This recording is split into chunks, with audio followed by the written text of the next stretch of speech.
संविधान और लोकतंत्र की रक्षा और सामाजिक न्याय के लिए राष्ट्रव्यापी आह्वान पर बुधवार को जन आक्रोश रैली के बाद भारत मुक्ति मोर्चा, बहुजन क्रांति मोर्चा, राष्ट्रीय पिछड़ा वर्ग मोर्चा एवं राष्ट्रीय परिवर्तन मोर्चा के पदाधिकारियों कार्यकर्ताओं ने महामहिम राष्ट्रपति के नाम का ज्ञापन डिप्टी कलेक्टर वंदना राजपूत को दिया। विभिन्न संगठनों के द्वारा सभी चुनावों में ईवीएम को हटाकर बैलेट पेपर से चुनाव कराने, पिछड़े वर्ग ओबीसी की सभी जाति समूहों की जाति आधारित जनगणना कराने, आदिवासियों पर हो रहे अन्याय को रोकने, मुस्लिम, ईसाई और बौद्ध समुदाय के संवैधानिक अधिकार सुरक्षा और धार्मिक स्वतंत्रता की रक्षा करने, धार्मिक भेदभाव, हिंसा और उत्पीड़न और मॉब लिंचिंग को रोकने,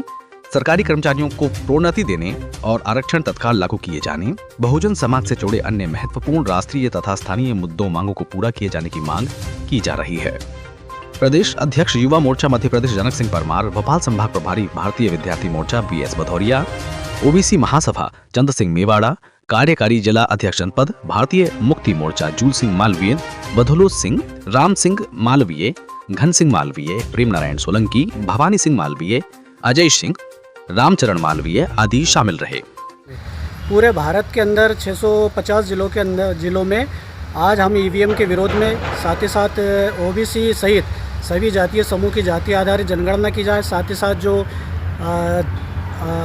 नवीनीकरण के नाम पर, अभ्यारण्य के नाम पर जो आदिवासी समाज को, सभी समाज को जो जंगल और ज़मीन से बेदखल किया जा रहा है, उसके विरोध में ईवीएम हटाकर बैलेट पेपर सभी चुनावों में लागू किए जाए। साथ ही साथ जो एक वकील है हमारे ग्वालियर के, जिन्होंने बाबा साहब अम्बेडकर के ऊपर तथाकथित गलत टिप्पणी की, उसके विरोध में,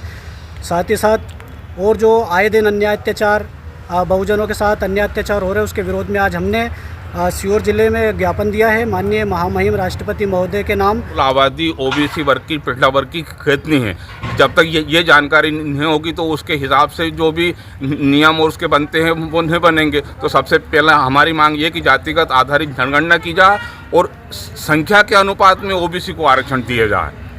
किसानों को उनकी फसल की पूरी कीमत दी जाए, देश में जो भ्रष्टाचार हो रहे हैं इन पे कड़ी कार्रवाई की जाए और भ्रष्टाचारियों को ऐसा कानून बनाना चाहिए सरकार को कि उनको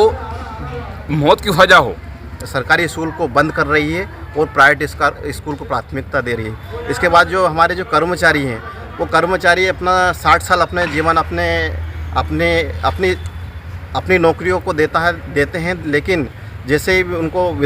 पेंशन, वृद्धा पेंशन जो बंद कर दी गई उसको बहाल किया जाए। इसके बाद जो हमारे आदिवासी भाई हैं, आदिवासी बेल्ट में अधिक से अधिक अभ्यारण्य और उद्यान के नाम पर उनको जल जंगल ज़मीन से बेदखल करने का काम सरकार कर रही है। और हमारा